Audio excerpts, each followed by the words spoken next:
नमस्कार दोस्तों, स्वागत है आप सभी का HR academy official YouTube channel के अंदर। आज की वीडियो के अंदर हम लोग बात करते हैं अबाउट यूकैरियोटिक सेल। तो देखिएगा दोस्तों, जब भी हम किसी सेल को हाइपोटोनिक मीडियम के अंदर रखते हैं तो जनरली सेल क्या करेगा, आपका स्वेल अप करता है। ऐसा क्यों होता है? क्योंकि यहां पर हाइपोटोनिक सॉल्यूशन में होता क्या है कि सेल के कंपैरिजन में बाहर का कंसंट्रेशन क्या होता है, ज्यादा होता है, तो बाहर से लिक्विड अंदर की तरफ मूव करेगा through the process of diffusion, तो सेल क्या कर जाएगा, स्वेल अप करेगा। जैसे अगर हम लोग यहां पे बात करते हैं अबाउट द ह्यूमन आरबीसी यानी रेड ब्लड सेल की, तो यहां पे जो रेड ब्लड सेल की जो सेल मेम्ब्रेन है ह्यूमन आरबीसी की, यहां हम कहें एरिथ्रोसाइट की, ठीक है, एरिथ्रोसाइट की। तो इसकी अगर हम लोग सेल मेम्ब्रेन का केमिकल कॉम्पोजिशन की बात करें दोस्तों, तो जो आरबीसी है ना, आरबीसी की सेल मेम्ब्रेन में 52% तो क्या है दोस्तों, प्रोटीन कंटेंट है, और लिपिड 40% होता है लगभग, और कार्बोहाइड्रेट रिमेनिंग जो है वो कार्बोहाइड्रेट मतलब नियरली 8%, बचा हुआ 8% जो है नियरली 8%।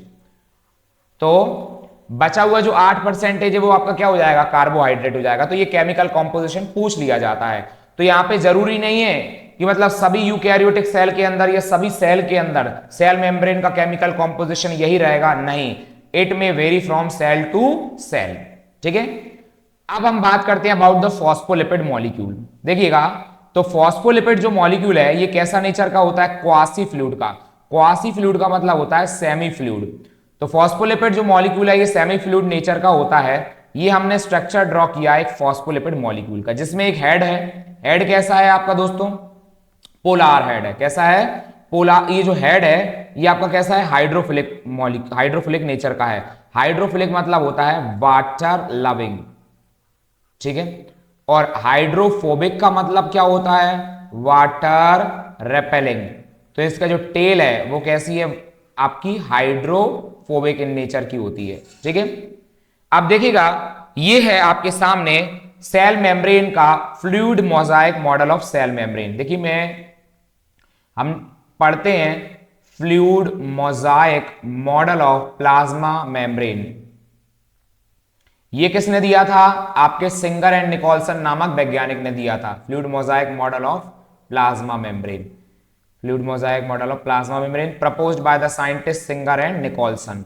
अब यहां पर आप डायग्राम में देख पा रहे हैं दोस्तों, ये देखिए फॉस्फोलिपिड मॉलिक्यूल्स दिख रहे हैं आपको डायग्राम में, देखिएगा एक सेकेंड, ये रहे फॉस्फोलिपिड मॉलिक्यूल, ठीक है।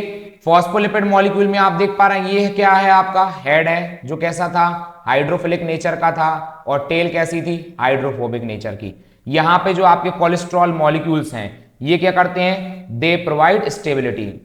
कोलेस्ट्रॉल मॉलिक्यूल्स प्रोवाइड्स स्टेबिलिटी, ठीक है, ये स्टेबिलिटी प्रोवाइड करते हैं, ठीक है। अब जो प्रोटीन्स हैं दोस्तों, प्रोटीन्स बेसिकली 2 टाइप्स के होते हैं। कितने टाइप्स के हैं प्रोटीन्स, 2 तरह के हैं। और किस आधार पे हैं प्रोटीन्स, 2 तरह के हैं। पहला तो है आपका एक्सट्रिंसिक, ठीक है, दूसरा है इंट्रिंसिक। और ये किस आधार पे हैं, on the basis of ease of extraction, ease of extraction के आधार पे, ईज ऑफ एक्सट्रैक्शन मतलब आप खुद सोचिए, जो एक्सट्रिंसिक प्रोटीन्स हैं दोस्तों इन्हें हम इजीली क्या कर पाएंगे, निकाल लेते हैं बाहर के बाहर, ठीक है। और जो इंट्रिंसिक प्रोटीन है या इंटीग्रल प्रोटीन है ये आपकी फॉस्फोलिपिड बाइलेयर के अंदर धसे हुए रहते हैं, तो इनको आसानी से नहीं निकाला जा सकता, ठीक है जी। डायग्राम में आप देख पा रहे हैं ये एक्सट्रिंसिक प्रोटीन्स हैं और इंट्रिंसिक प्रोटीन। अब यहां पे एक चीज और आपको नोट डाउन करना है, ये ग्लाइकोलिपिड मॉलिक्यूल दिख रहा है आपको, एक सेकंड, पेन टेप कहां है, एक मिनट, ये देखिए ये रहा आपका ग्लाइकोलिपिड मॉलिक्यूल। ग्लाइकोलिपिड मॉलिक्यूल्स जो है ये किससे अटैच है, फॉस्फोलिपिड। फॉस्फोलिपिड मॉलिक्यूल से अटैच है क्या, ग्लाइकोलिपिड। और यहां पे जो प्रोटीन है आपके प्रोटीन से अटैच्ड है क्या, ग्लाइकोप्रोटीन, याद रखना है आपको, ग्लाइकोप्रोटीन है ये, ठीक है। यहां पे एक पॉइंट हम लोगों ने मेंशन किया है कि फ्लूइडिटी ऑफ फॉस्फोलिपिड किस पर डिपेंड करती है, it depend on the lateral movement of protein, है ना। फॉस्फोलिपिड की फ्लूइडिटी कितनी है ये किस चीज पर निर्भर करती है कि भाई प्रोटीन कितनी आसानी से मूव कर पा रहे हैं उसके अंदर, है कि नहीं। और जो फ्लिपेस एंजाइम है ना दोस्तों, फ्लिपेस एंजाइम रेयरली हेल्प करता है किसमें, in the flip flop movement of phospholipid molecule. अब हम बात करते हैं ट्रांसपोर्ट के बारे में। दोस्तों ट्रांसपोर्ट दो तरह का होता है, एक है आपका क्या एक्टिव ट्रांसपोर्ट, दूसरा है आपका पैसिव ट्रांसपोर्ट। एक्टिव ट्रांसपोर्ट में एटीपी एक्सपेंडिचर होता है, मतलब यहां पे एटीपी की जरूरत पड़ती है, और आपका पैसिव ट्रांसपोर्ट में नो एटीपी एक्सपेंडिचर, यहां पे कोई एटीपी खर्च नहीं होता है। ठीक है, अब यहां पे एक्टिव ट्रांसपोर्ट में चीजें जो हैं they move against the concentration gradient, against the concentration gradient move करते हैं, और पैसिव ट्रांसपोर्ट में क्या है अलोंग द कंसंट्रेशन ग्रेडियंट चीजें मूव करती हैं। आप खुद सोचिए एटीपी की जरूरत या एनर्जी की जरूरत क्यों पड़ रही है, क्योंकि यहां पे चीजों को अगेंस्ट द कंसंट्रेशन ग्रेडियंट ले जाना है, मतलब लो कॉन्सेंट्रेशन से हाई कॉन्सेंट्रेशन में ले जाना है, तो क्या देना पड़ेगा एनर्जी प्रोवाइड करनी पड़ेगी in the form of ATP. तो ये जो प्रोसेस है ये आपका क्या कहलाएगा अपहिल प्रोसेस। अपहिल प्रोसेस क्यों कहला रहा है दोस्तों, क्योंकि हम यहां पे क्या कर रहे हैं लो कॉन्सेंट्रेशन से कहां मूव कर रहे हैं हाई कॉन्सेंट्रेशन की तरफ मूव कर रहे हैं, इजंट इट और नॉट।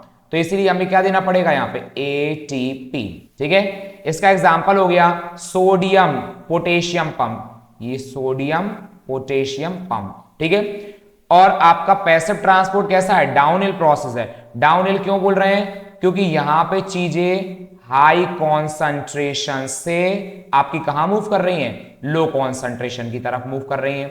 ठीक है, तो no ATP expenditure over here. ठीक है, आई होप सो इतना क्लियर हुआ होगा आपको।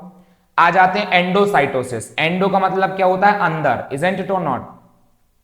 तो एंडोसाइटोसिस में क्या होता है बेटा, जैसे कि फूड को इनटेक किया जाता है, यदि लिक्विड फूड को इनटेक किया जा रहा है तो उस प्रोसेस को हम क्या बोल देते हैं पिनोसाइटोसिस, या हम इसी को बोलते हैं सेल ड्रिंकिंग। क्या बोलते हैं इसी को pinocytosis, also known as cell drinking. ठीक है, और जो आपका फैगोसाइटोसिस है इसमें सॉलिड फूड मटेरियल्स को इनटेक किया जाता है, तो इसे बोला जाता है सेल ईटिंग। ठीक है, अब आप डायग्राम में देखिएगा ये हमने फूड को इनटेक किया हुआ है आपके प्लाज्मा मेम्ब्रेन के थ्रू, तो यहां पे ये दिख रहा है ये है फेगोसोम, या हम इसे बोल रहे हैं पिनोसोम। ठीक है, तो याद रखना पिनोसाइटोसिस को सेल ड्रिंकिंग बोलते हैं और फेगोसाइटोसिस को क्या बोलते हैं सेल ईटिंग। एक्सोसाइटोसिस मतलब सेल वॉमिटिंग। सेल वॉमिटिंग यहां पे आपका जो वेस्ट मटेरियल वगैरह है ये सब बाहर निकाला जाएगा एक्सोसाइटोसिस से। ये आप देखिए ये सब हमने क्या निकाल दिया बाहर निकाल दिया। ठीक है, इन पे ज्यादा टाइम वेस्ट नहीं करेंगे। आ जाते हैं सीधा सेल वॉल पर। दोस्तों सेल वॉल की अगर हम बात करें तो सेल वॉल में ये आप डायग्राम देख पा रहे हैं एक सेल का। ठीक है, अब इसमें ये धीरे धीरे आपकी क्या डेवलप हो गई मिडिल लेयर, ये जो मिडिल लेयर डेवलप हो रही है ना, and middle layer is made up of calcium and magnesium pectate. ठीक है, middle layer made up of, very very important, middle layer made up of किससे बनी रहती है दोस्तों मिडिल लेयर, ये बनी रहती है आपकी कैल्शियम एंड मैग्नीशियम पैक्टेट से। बहुत इंपॉर्टेंट पॉइंट है ये। ठीक है, अब बीचों बीच में ये आप देख पा रहे हैं हमने यहाँ पे मेंशन भी कर दिया दोस्तों, ये आपकी रही मिडिल लेमिला। ठीक है, and middle lamella is acting as a cementing material. ठीक है, ये चीजों को अटैच करके ज्वाइन करके रखने में मदद करेगा। ठीक है, दो सेल को ज्वाइन करवा देगा ये। अब आगे देखिए आप, यहां पे बाहर वाली जो लेयर है इसे हम क्या बोल रहे हैं प्लाज्मा मेम्ब्रेन। ठीक है, सबसे बाहर वाली लेयर है हमारी प्लाज्मा मेम्ब्रेन। ठीक है, ये प्लाज्मा मेम्ब्रेन के अंदर फिर आपकी क्या आ गई प्राइमरी सेल वॉल आ गई। ठीक है, और प्राइमरी सेल वॉल के और अंदर क्या है आपका यहां पे आपका क्या है ये मिडिल लेमिला। ठीक है, मिडिल लेमिला सबसे अंदर हो गया। तो देखिए ये हमने यहां पे एक ऑर्डर मेंशन किया है, इसको आपको बहुत अच्छे से ध्यान रखना है। सबसे अंदर जो है ना inner most layer, inner most, ये आपकी इनर मोस्ट लेयर है। कौन सी है inner most layer middle lamella. Middle lamella के बाहर प्राइमरी सेल वॉल, फिर उसके बाहर सेकेंडरी सेल वॉल, और सबसे बाहर होती है आपकी क्या प्लाज्मा मेम्ब्रेन या सेल मेम्ब्रेन। डायग्राम में देख लीजिएगा सबसे अंदर क्या दिख रही है आपको, ये दो सेल है मान लीजिए सेल 1 और सेल 2। ठीक है, तो सबसे अंदर वाली लेयर को हमने बोला है मिडिल लेमिला। मिडिल लेमिला के बाद आपकी आ जाती है दोस्तों प्राइमरी सेल वॉल, आप देख पा रहे हैं। फिर उसके बाद आ गई secondary cell wall, secondary cell wall है ना, ये आ जाएगा यहाँ पे। फिर आपकी आ गई है आपकी प्लाज्मा मेम्ब्रेन या सेल मेम्ब्रेन। बहुत इंपॉर्टेंट ऑर्डर है दोस्तों, सीक्वेंस में आपको नाम याद होना चाहिए, बोलिए सबसे अंदर क्या है, मिडिल लेमिला, फिर आपका क्या है, प्राइमरी सेल वॉल, फिर सेकेंडरी सेल वॉल, और सबसे अंदर क्या है, plasma membrane. I hope so इतना सबको समझ में आया होगा। देखिए दोस्तों, होता क्या है कि जब फ्रूट ग्रीन कलर का रहता है, जब फल हरा रहता है, उस दौरान फ्रूट कैसा रहता है, हार्ड रहता है। लेकिन ये जब पक जाता है तो कैसा हो जाता है, सॉफ्ट हो जाता है। लेकिन ऐसा होता क्यों है, क्योंकि जब फ्रूट पकता है ना, उस दौरान क्या हो जाता है, मिडिल लेमिला, यहां पे मिडिल लेमिला क्या हो जाएगी दोस्तों, डिसॉल्व हो जाती है। मिडिल लेमिला जो है बहुत हार्ड होती है, ये कैल्शियम और मैग्नीशियम पैक्टेट से बनी रहती है। तो जब फल कच्चा है उस दौरान ठोस है due to the presence of middle lamella, लेकिन फल पक गया तो मिडिल लेमिला क्या हो गई, डिसॉल्व हो गई। ठीक है, इसीलिए फ्रूट कैसा हो जाता है, सॉफ्ट हो जाता है। आई होप सो इतना सबको समझ में आया होगा। अब इस डायग्राम में आप देखिए, ये प्लाज्मोडेस्माटा, प्लाज्मोडेस्माटा क्या करता है, साइटोप्लाज्मिक कनेक्शन है। ये प्लाज्मोडेस्माटा के ऊपर हमने शॉर्ट वीडियो भी बना रखी है। ठीक है, plasmodesmata is a cytoplasmic connection between two adjacent plant cells. ये पिट पोर दिख रहा है यहाँ पे, ठीक है, और ये अंदर की ओर जो है ये खाली जगह, ये पिट चैम्बर है। पिट पोर बाहर है, पिट चैम्बर अंदर, ये टोरस है। यहां पे लिखा हुआ है movement through cell wall is apoplastic pathway. Apoplastic pathway मतलब क्या होता है, मतलब एक मॉलिक्यूल एट अ टाइम एक डायरेक्शन में मूव कर रहा है ना, सिंगल डायरेक्शन में मूव कर रहा है। Movement through cell wall is apoplastic pathway, यानी यूनिडायरेक्शनल एक तरह से। यहां पे आपका क्या हो जाएगा, यूनिडायरेक्शनल मूवमेंट देखने को मिलेगा। चलिए let us come on the next point. यहां पे ये डायग्राम बहुत ही इंपॉर्टेंट है, आप इसको देखिएगा बहुत अच्छे से। सबसे बाहर ये मैंने मेंशन कर दिया है सेल मेम्ब्रेन, या मैं कहूं प्लाज्मा मेम्ब्रेन। अब आप देखिएगा, ये रेड कलर से मैंने बना रखी है न्यूक्लियस, तो ये क्या लिख दिया मैंने, न्यूक्लियर मेम्ब्रेन लिख दिया है। अब इस न्यूक्लियर मेम्ब्रेन में आपको ये क्या दिख रहा है, न्यूक्लियर पोर भी दिख रहे हैं जगह जगह। ये देखिए, ये न्यूक्लियर पोर है, ये न्यूक्लियर पोर है, यहां न्यूक्लियर पोर रहा, यहां न्यूक्लियर पोर। अब ये जो न्यूक्लियर मेम्ब्रेन है, इससे कंटिन्यूअस में क्या अटैच रहता है आपको, एंडोप्लाज्मिक रेटिकुलम। चाहे तो वो आपके रफ एंडोप्लाज्मिक रेटिकुलम हो या फिर स्मूथ एंडोप्लाज्मिक रेटिकुलम।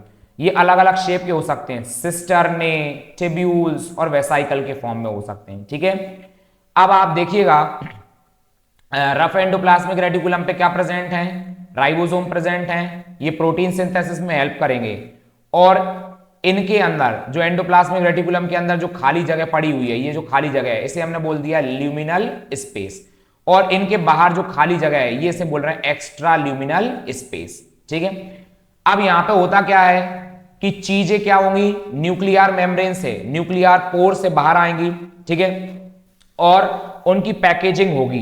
तो यहां पे आप देख पा रहे हैं ये गोल्जी अपैरेटस है। गोल्जी अपैरेटस के दो फेस होते हैं, एक तो होता है सिस फेस, जिसे हम फॉर्मिंग फेस के नाम से भी जानते हैं, याद रखना है, और दूसरा फेस क्या है, ट्रांसफॉर्म या मैच्योरिंग फेस। तो चीजें कहां से एंटर करेंगी, सिस फॉर्म या फॉर्मिंग फेस से, और बाहर कहां से निकलती हैं, मैच्योरिंग या ट्रांसफॉर्म से। ये गोल्जी बॉडी है। ठीक है, अब हुआ क्या, इन गोल्जी बॉडी से फर्दर क्या बन गए आपके प्राइमरी लाइसोसोम या 1 डिग्री लाइसोसोम। ठीक है, और ये रहे आपके फेगोसोम। तो फेगोसोम और प्राइमरी लाइसोसोम से क्या बना आपका 2 डिग्री लाइसोसोम, या इसी को हम लोग क्या कह देते हैं दोस्तों, हेटेरोफेगोसोम, या हम कह देते हैं डाइजेस्टिव वैक्यूल तैयार हो गया इससे। ठीक है, अब इसके अंदर अनडाइजेस्टेड फूड आ गया। ये अनडाइजेस्टेड फूड एक्सोसाइटोसिस के द्वारा, या हम लोग कहें सेल वॉमिटिंग के द्वारा हम लोग क्या कर देते हैं, बाहर रिमूव करवा देते हैं। आई होप सो इतना आपको समझ में आया होगा। ठीक है, ये जो अनडाइजेस्टेड फूड वाला वैक्यूल है इसे हम क्या बोल रहे हैं, रेसिडुअल बॉडी बोल रहे हैं, या 3 डिग्री लाइसोसोम बोल रहे हैं। ठीक है, आ जाते हैं नेक्स्ट। देखिएगा जो प्लांट सेल है, बेसिकली प्लांट सेल किस किस चीज से मिलकर बना है, सेल वॉल जो कि आउटर मोस्ट लेयर है, और आपका प्रोटोप्लास्ट से। ठीक है, सेल वॉल और plant cell is equal to cell wall plus protoplast. अब ये प्रोटोप्लास्ट किस किस से मिलकर बना रहता है, प्रोटोप्लाज्म और सेल मेम्ब्रेन से। सारी चीजें आ गई आपकी। ठीक है, प्रोटोप्लाज्म 2 चीजों से मिलकर बना रहता है, साइटोप्लाज्म प्लस न्यूक्लियोप्लाज्म। साइटोप्लाज्म के अंदर क्या क्या 2 चीजें हैं, साइटोसोल यानी जो मैट्रिक्स है वो, और आपके ऑर्गेनल्स यानी सेल ऑर्गेनल्स। ठीक है जी, देखिए अब डिस्कस करते हैं about the endoplasmic reticulum. Endoplasmic reticulum 2 तरह का होता है, रफ एंडोप्लाज्मिक रेटिकुलम यानी RER, और एक होता है स्मूथ एंडोप्लाज्मिक रेटिकुलम यानी SER। देखिएगा रफ एंडोप्लाज्मिक रेटिकुलम को हम क्या बोल रहे हैं, ग्रेन्युलर, क्योंकि इसकी सरफेस पे क्या प्रेजेंट होते हैं, राइबोसोम प्रेजेंट होते हैं दाने दाने जैसे, तो हम इसे बोल देते हैं ग्रेन्युलर। और स्मूथ एंडोप्लाज्मिक रेटिकुलम की सरफेस पे ये राइबोसोम एब्सेंट है तो क्या बोलते हैं इसे, एग्रेन्युलर। तो यहाँ पे आप डायग्राम में देख पा रहे हैं ये जो रेड रेड कलर के बने हुए हैं ये आपके क्या है, राइबोफोरिन प्रोटीन्स हैं, ठीक है। ये राइबोफोरिन प्रोटीन्स क्या करते हैं, ribophorin protein helps in attachment, किसके अटैचमेंट में हेल्प करते हैं, राइबोफोरिन प्रोटीन, राइबोसोम के अटैचमेंट में हेल्प करते हैं, ठीक है जी। ये एंडोप्लाज्मिक रेटिकुलम रहा। राइबोफोरिन प्रोटीन दो तरह के होते हैं, राइबोफोरिन 1 एंड राइबोफोरिन 2, ठीक है। बोर्ड एग्जाम वाले इतना फोकस ना भी करें तो चलेगा, लेकिन नीट के लिए इंपॉर्टेंट है। ये स्मूथ एंडोप्लाज्मिक रेटिकुलम देखिए यहाँ पे क्या है आपका, राइबोसोम एब्सेंट है, ठीक है, ना राइबोसोम है और ना आपके राइबोफोरिन प्रोटीन है, राइबोसोम एब्सेंट, ठीक है। अब आ जाते हैं हम लोग, देखिए क्या लिखा हुआ है, ribosome helps in protein synthesis, ठीक है। और यहां पे जो स्मूथ एंडोप्लाज्मिक रेटिकुलम है ये क्या करता है, इट प्रोड्यूसेस स्फीरोसोम, ठीक है। फिर जो आपका smooth and rough endoplasmic reticulum है, it produces lysosome through Golgi body, Golgi body के थ्रू ये क्या बना रहा है, लाइसोसोम, अभी हमने डिस्कस किया था ना डायग्राम में, ठीक है। स्मूथ एंडोप्लाज्मिक रेटिकुलम का एक और बहुत इंपॉर्टेंट फंक्शन रहता है, ये हेल्प करता है इन डिटॉक्सिफिकेशन, ठीक है, ये पॉइजन और ड्रग्स वगैरह का इफेक्ट खत्म कर देता है। लास्ट में आ गए अब आज के वीडियो के हम लोग डिस्कस करते हैं about common functions of rough endoplasmic reticulum and smooth endoplasmic reticulum. देखिएगा दोनों के दोनों किस चीज में हेल्प करते हैं, ट्रांसपोर्टेशन में। ट्रांसपोर्टेशन कैसा, इंट्रासेल्युलर, इंट्रासेल्युलर यानी विद इन द सेल, और एक्स्ट्रा सेल्युलर यानी आउटसाइड द सेल, ठीक है। और एंडोस्केलेटन फॉर्म करते हैं ये आपका, ठीक है, या हम बोले साइटोस्केलेटन, यानी एक फ्रेमवर्क प्रोवाइड करते हैं आपके सेल को। तो दोस्तों आई होप सो आज की वीडियो के अंदर हमने जितना भी कंटेंट पढ़ा आप सभी को बहुत अच्छे से समझ में आया होगा। तो इसी तरीके से बने रहिए हमारे यूट्यूब चैनल HR एकेडमी के साथ। Thank you so much.